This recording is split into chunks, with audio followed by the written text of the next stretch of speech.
The story of Daniel in the lion's den. The lands which had been the Babylonian or Chaldean empire now became the empire of Persia, and over these Darius was the king. King Darius gave to Daniel, who was now a very old man, a high place in honor and in power. Among all the rulers over the land, Daniel stood first, for the king saw that he was wise and able to rule. This made the other princes and rulers very jealous, and they tried to find something evil in Daniel, so that they could speak to the king against him.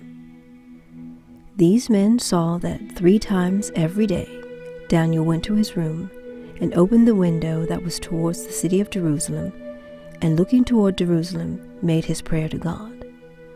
Jerusalem was at that time in ruins, and the temple was no longer standing. But Daniel prayed 3 times each day with his face towards the place where the house of God once stood, although it was many hundreds of miles away.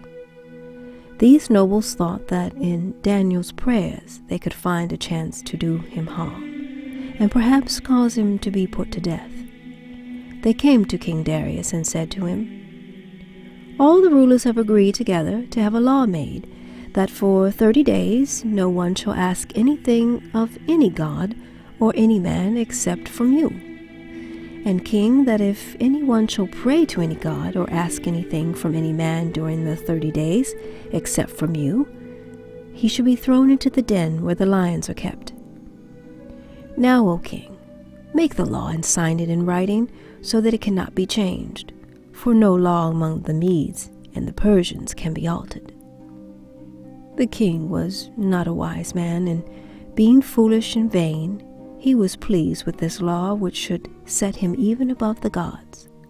So without asking Daniel for advice, he signed the writing, and the law was made, and the word was set out through the kingdom that for 30 days no one should pray to any god. Daniel knew that the law had been made, but every day he went to his room 3 times, opened the window, and looked towards Jerusalem, and offered his prayers to the Lord, just as he had prayed in other times. These rulers were watching nearby, and they saw Daniel kneeling in prayer to God. Then they came to the king and said, "O King Darius, have you not made a law that if anyone in 30 days offers a prayer, he shall be thrown into the den of lions?"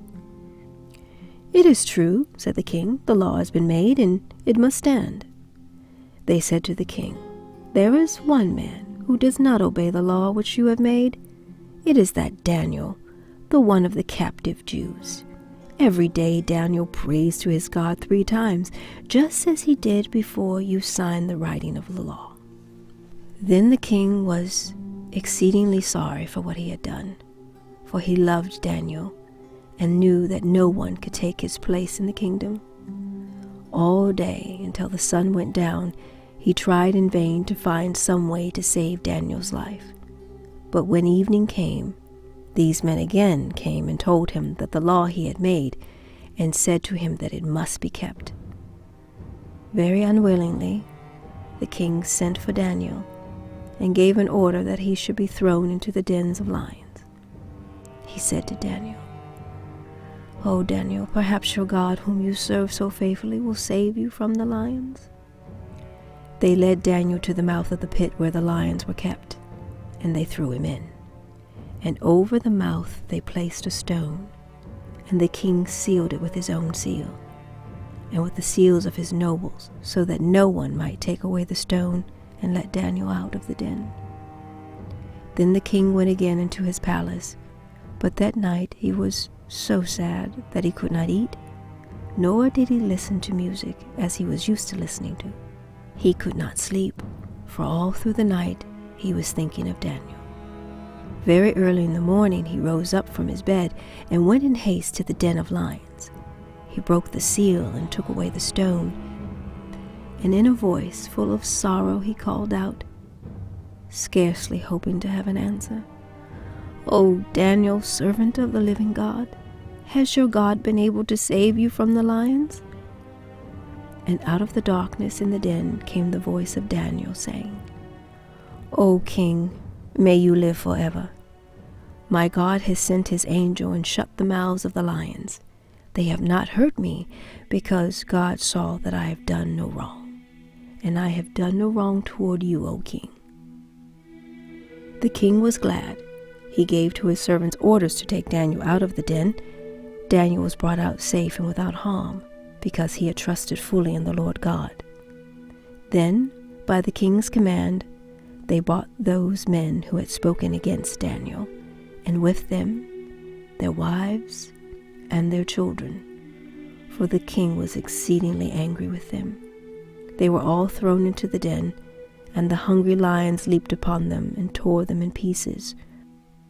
After this, King Darius wrote to all the lands and the peoples in this many kingdoms under his rule. May peace be given to you abundantly. I make a new law, that everywhere among my kingdoms men fear and worship the Lord God of Daniel, for he is the living God, above all other gods. And Daniel stood beside King Darius until the end of his reign, and afterward while Cyrus the Persian was king over all the land.